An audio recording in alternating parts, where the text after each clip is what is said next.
Hello students, आज हम पढ़ेंगे नोट्स ऑफ द नादास्वरम। नादास्वरम एक विंड इंस्ट्रूमेंट है, तो उसमें कैसे नोट्स होते हैं, क्या नोट्स होते हैं, उस बारे में पढ़ेंगे। नादास्वरम ऑल्सो नोन एज नागास्वरम, नादास्वरम और नाथास्वरम। तो इस नादास्वरम इंस्ट्रूमेंट के ही बहुत सारे नाम हैं। कई लोग इसको नागास्वरम कहते हैं, कई नाढ़ा कहते हैं, कई नाथास्वरम कहते हैं। ये एक डबल रीड विंड इंस्ट्रूमेंट है जो कि साउथ इंडिया का है और जो कर्नाटिक म्यूज़िक में यूज़ किया जाता है। कर्नाटिक म्यूज़िक एक साउथ इंडिया का एक ट्रेडिशनल म्यूज़िक जिसे कर्नाटक संगीत भी कहा जाता है, ठीक है। और डबल रीड विंड इंस्ट्रूमेंट क्या होता है? जिस इंस्ट्रूमेंट के 2 रीड्स होते हैं, जहाँ पे कि साउंड वाइब्रेशन ऑफ एयर से भी आता है और यूजुअली प्लेयर इस इंस्ट्रूमेंट को अपने मुंह से ब्लो करते हैं। It is a highly complex and ancient musical instrument that dates back to the 13th century. ये एक बहुत ही कॉम्प्लेक्स और बहुत ही पुराना म्यूजिकल इंस्ट्रूमेंट है जो कि 13th सेंचुरी के आसपास बना था। इसे तमिलनाडु में एक ट्रेडिशनल क्लासिकल इंस्ट्रूमेंट के तौर पे यूज़ किया जाता है। आंध्र प्रदेश में, तेलंगाना में, कर्नाटका में, केरला में और नॉर्थ और ईस्ट श्रीलंका में भी इसे शादियों में और त्योहारों पे बहुत बजाया जाता है। तो अब नादस्वरम को कैसे बनाया जाता है? इसको बनाने में बहुत सारी स्किल, परफेक्शन और बहुत ज़्यादा इंटेलिजेंस की ज़रूरत होती है और इसको बनाने के लिए हमें वर्ल्ड, पीपल, कल्चर, फैशन और इन सबको भी समझने की ज़रूरत होती है और इसको बनाया जाता है, फिर हाथों से फिनिश किया जाता है। नरसिंगनपेट्टई जो कि एक गांव है, ये तमिलनाडु में एक कुंभकोणम करके एक जगह है, उसके पास ये गांव है। तो इस गांव में इस इंस्ट्रूमेंट को बनाने वाले लोग रहते हैं और बहुत सारी जनरेशन से उनकी फैमिली यही आर्ट की प्रैक्टिस कर रही है, मीन्स यही नादस्वरम बना रही है।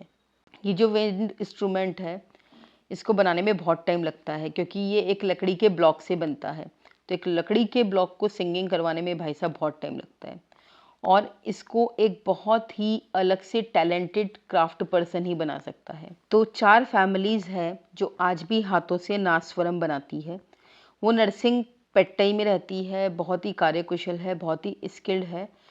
They almost make it look simple और वो ऑलमोस्ट इस काम को बहुत सिंपल बना देते हैं। मतलब वो इतने स्किलफुली नादस्वरम को बनाते हैं कि ऐसा लगता है कि बहुत सिंपल है। तो इन लोगों के घरों के बैकयार्ड्स में बहुत सारा रॉ मटेरियल पड़ा रहता है और वो लकड़ी के लट्ठों की तरह ढेर लगा के रखा रहता है। वर्कशॉप जो कि उनके घर से नेक्स्ट ही है, वहाँ पे लकड़ियों को काटा जाता है, उनको शेप दिया जाता है और लकड़ी की जो रफ सरफेस होती है उसको स्मूथ बनाया जाता है और ड्रिल किया जाता है। और ये सब इतनी बारीकी से, इतने परफेक्शन, इतनी सटीकता के साथ किया जाता है जो सिर्फ प्रैक्टिस से ही पॉसिबल है। बहुत सारे जो नादस्वरम बजाने वाले लोग हैं, उनमें से बहुत महान महान म्यूजिशियंस हैं, have waited in these workshop for days for an instrument. और वो इन वर्कशॉप में रुक के इस इंस्ट्रूमेंट के बनने का इंतज़ार करते हैं। कौन? महान musicians. They have gone on to win awards and earn money. और फिर वो इस इंस्ट्रूमेंट को बजा के अवार्ड्स जीतते हैं और पैसा कमाते हैं। But the makers of the instrument have hardly been recognized for their contribution. लेकिन इस इंस्ट्रूमेंट को बनाने वाले जो लोग हैं, जो मेकर्स हैं, उनके कंट्रीब्यूशन को कोई पहचान नहीं है। मीन्स कि जो लोग नादस्वरम को बजाते हैं उनको पहचान है, उनको फेम है, उनको पैसा भी मिलता है, पर जो इन्हें इतने स्किलफुली बनाते हैं, जो एक्सेप्शनली टैलेंटेड क्राफ्ट पर्सन होते हैं इसको बनाने वाले, उनको कोई रिकग्निशन, कोई फेम नहीं है। फिर भी अभी तक हर मॉर्निंग सुबह 10 बजे एन सेल्वराज जो कि नादस्वरम बनाने वालों की 4th जनरेशन है, वो अपनी छोटी सी वर्कशॉप में आता है। वो लोहे की रेतियाँ लाता है। रेतियाँ मीन्स जो तराशने वाले औजार होते हैं ना, वो लेके आता है, जिसमें से कुछ तो 2 फीट से भी ज़्यादा लंबी है और बड़ी स्किल्ड वे में, बड़े स्मार्ट वे में, बड़े क्लेवर वे से वो लकड़ी के एक बेलनाकार टुकड़े को पटराई यानी लकड़ी की खराद मशीन पर चढ़ाता है। तो पटराई होती है लकड़ी की एक बेलनाकार टुकड़ा जो होता है, उसको वो लकड़ी की खराद या लकड़ी की मशीन पर चढ़ाता है। जब वो अपना काम करता है तो Selvaraj tells me about his village long association with the wind instrument. तो सेल्वराज मुझे अपने विलेज का जो बहुत लंबा एसोसिएशन है या बहुत लंबा जुड़ाव जो है इस विंड इंस्ट्रूमेंट का, इसके बारे में मुझे बताता है और कहता है कि कोई भी तमिलनाडु में होने वाली शादी या फिर टेम्पल में कोई भी होने वाला जुलूस या कोई भी ओकेज़न इस नादस्वरम के बिना अधूरा है। ये जो नादस्वरम है ये एक मंगला वाद्यम है या एक बहुत ही ऑस्पिशियस इंस्ट्रूमेंट है, पवित्र इंस्ट्रूमेंट है। ये इसी एरिया में ओरिजिनेट हुआ है, एक गांव में जो कि मायावरम के पास है। मेरे दादाजी के भी पापा गोविंद स्वामी आचारी वहाँ गए और उन्होंने एक क्राफ्ट सीखा। सेल्वराज ऐसा बताता है। वो ये भी बताता है कि although his great grandfather introduced a new vocation to the village, कि यद्यपि उसके ग्रेट ग्रैंडपा ने ये नया वोकेशन पूरे गांव को इंट्रोड्यूस कराया और उसके पापा थे जिन्होंने इस पूरे वर्ल्ड को एक नया इंस्ट्रूमेंट दिया।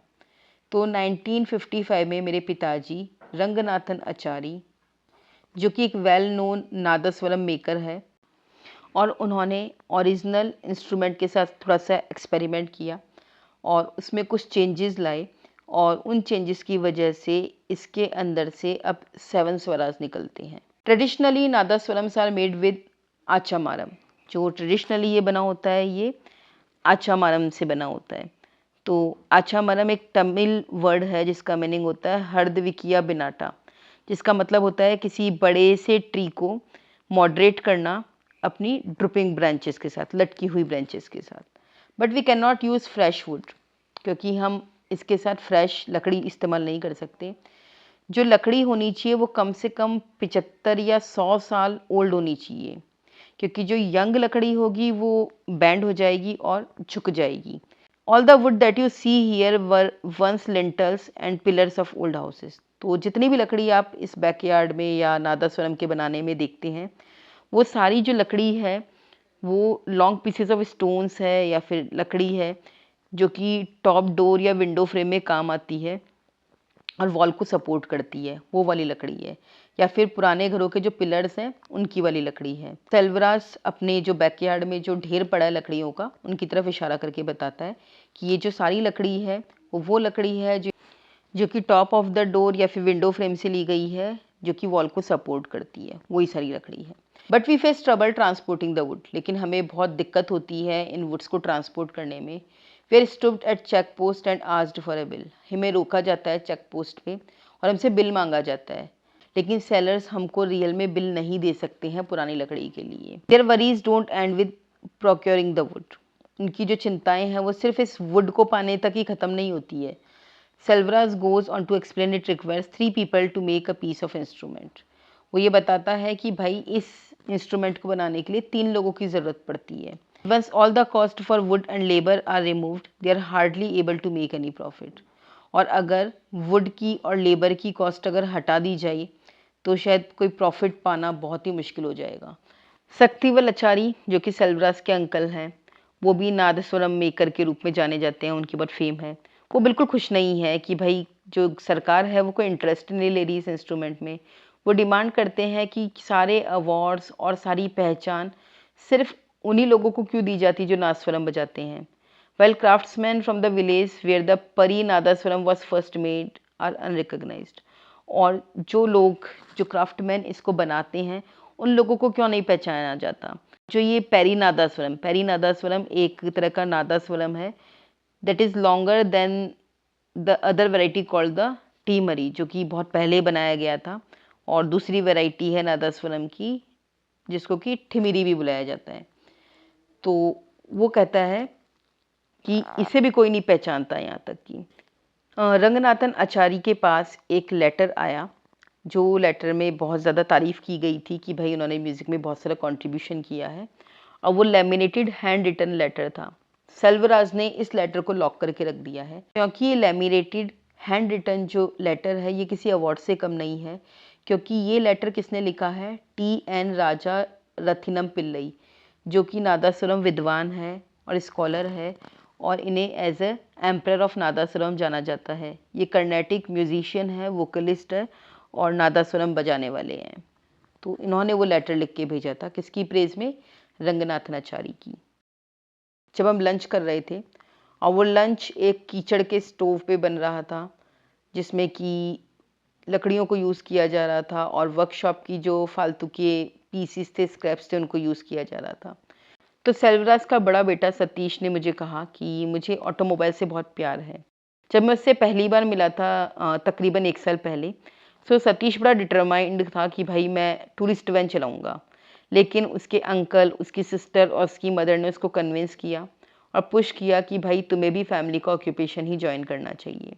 लेकिन वो कहता है सतीश कि मैं मेरा टूरिज़्म बिज़नेस तो कंटिन्यू करूँगा ही और ये जो मेरा फैमिली काम है ये दूसरी तरफ करूँगा, मीन्स दोनों काम करूँगा, टूरिज़्म बिज़नेस भी करूँगा और ये फैमिली ऑक्यूपेशन भी करूँगा। सेक्टाविल्स की जो फैमिली है वो भी फेस करती है चैलेंजेस को, इस क्राफ्ट को आगे ले जाने के लिए, क्योंकि अब जो अपकमिंग जनरेशन है वो काम करना ही नहीं चाहती है ये। They do not know if their future generation will take up this profession. उनको नहीं पता कि इनकी जो फ्यूचर जनरेशन है वो इस क्राफ्ट को करेगी या नहीं, वो नादस्वरम बनाएगी या नहीं। Sectavil's grandson Sabri, who is keen on academics, is the only heir. जो सक्ताविल्स का जो पोता है सबरी, उसको पढ़ाई लिखाई में बहुत इंटरेस्ट है और वही केवल सक्सेसर है इस क्राफ्ट को संभालने वाला। सक्ताविल के बेटे सेंथिल कुमार, जिन्होंने नादस्वरम बनाया था जब वो 15 साल के थे, वो बिलीव करते हैं कि सबरी इस प्रोसेस को और मॉडर्नाइज करेंगे। कौन से प्रोसेस को? नादस्वरम बनाने के प्रोसेस को। He shows me the modern touches he has put in around the house. उसने मुझे मॉडर्न टचेस बताए हैं जो कि उसने हाउस के चारों तरफ रखे हैं। जनरेटर रखा है बैकयार्ड में और एक एचपी मोटर रखा है वर्कशॉप में लेथ को टर्न करने के लिए। Nobody including my father thought this was possible. यहाँ तक कि मेरे पापा और किसी ने भी नहीं सोचा था कि ये पॉसिबल है, लेकिन ये बहुत स्मार्ट वे में काम करता है और स्पेशली हैंडी है given how hard it is to find labourers. और क्योंकि लेबर्स ढूंढना बड़ा मुश्किल है, तो ये जो मशीन है वो अच्छे से काम कर रही है। सक्ताविल क्विप्स, जो सक्ताविल है वो बड़े विटी वे में रिमार्क देता है। लेकिन बहुत सारे विलिंग जो लेबरर दिल से काम करना चाहते हैं उनकी और जो मोटराइज्ड लेथ्स हैं उनकी बहुत ज़रूरत पड़ेगी इस ग्रेट क्राफ्ट को ज़िंदा रखने के लिए। सेल्वराज हमको बताता है कि लोग बात कर रहे हैं अब जीआई के बारे में और कह रहे हैं कि जीआई टैग दिया जाएगा नरसिंगपेट्टई को नादस्वरम के लिए। अब जीआई टैग क्या होता है? ये एक जोग्राफिकल इंडिकेशन होता है। ये साइन होता है या मार्क होता है जो कि यूज़ किया जाता है उन प्रोडक्ट्स पे जो फर्स्टली किसी पर्टिकुलर लोकेशन पे क्रिएट हुआ था। तो ये जो था यहीं क्रिएट हुआ था और यहीं के लोग इसे बनाते थे। कुछ ऑफिशियल्स यहाँ पे आए और हमको बोले, सेल्वराज बताता है, तो मैंने कहा कि भाई जीआई तो हमारे लिए एक ट्रेडमार्क है, लेकिन हमको नहीं पता इससे हमको क्या प्रॉफिट होगा। दूसरे लोगों को भी नहीं पता, उनको क्लियर नहीं है कि जीआई टैग लगने से क्या होगा, लेकिन वो कॉन्फिडेंट है कि वो अपना ये बिज़नेस कंटिन्यू करेंगे बिना किसी एंडोर्समेंट के। हमको एंडोर्समेंट मिलता है तो ठीक है, ना मिले तो ठीक है, मीन्स चाहे हमें सरकार सपोर्ट करे या ना करे, हम हमारा काम करेंगे। इन सब प्रॉब्लम्स के बावजूद भी हर सुबह जो नादस्वरम बनाने वाले क्राफ्ट्स पर्सन हैं वो उठते हैं और सोचते हैं कि वो अच्छा मरम प्राप्त करेंगे। अच्छा का मतलब एक पेड़ का नाम है और मरम एक तमिल वर्ड है जिसका मतलब होता है पेड़ या लकड़ी। तो नादस्वरम बनाने के लिए अच्छा मरम लकड़ी का यूज़ किया जाता है। तो वो सोचता है कि आज हमें ये लकड़ी मिलेगी और अगर नेक्स्ट जनरेशन उनसे सीख पाए तो बहुत अच्छी बात है और अगर गवर्नमेंट उनका कंट्रीब्यूशन पहचान पाए म्यूज़िक के लिए तो और भी अच्छी बात है। यहाँ पे डॉट डॉट डॉट इसलिए लिखा है कि वो इस उम्मीद में है कि शायद सरकार उनका कंट्रीब्यूशन समझेगी म्यूज़िक के लिए और शायद इनको हेल्प करेगी।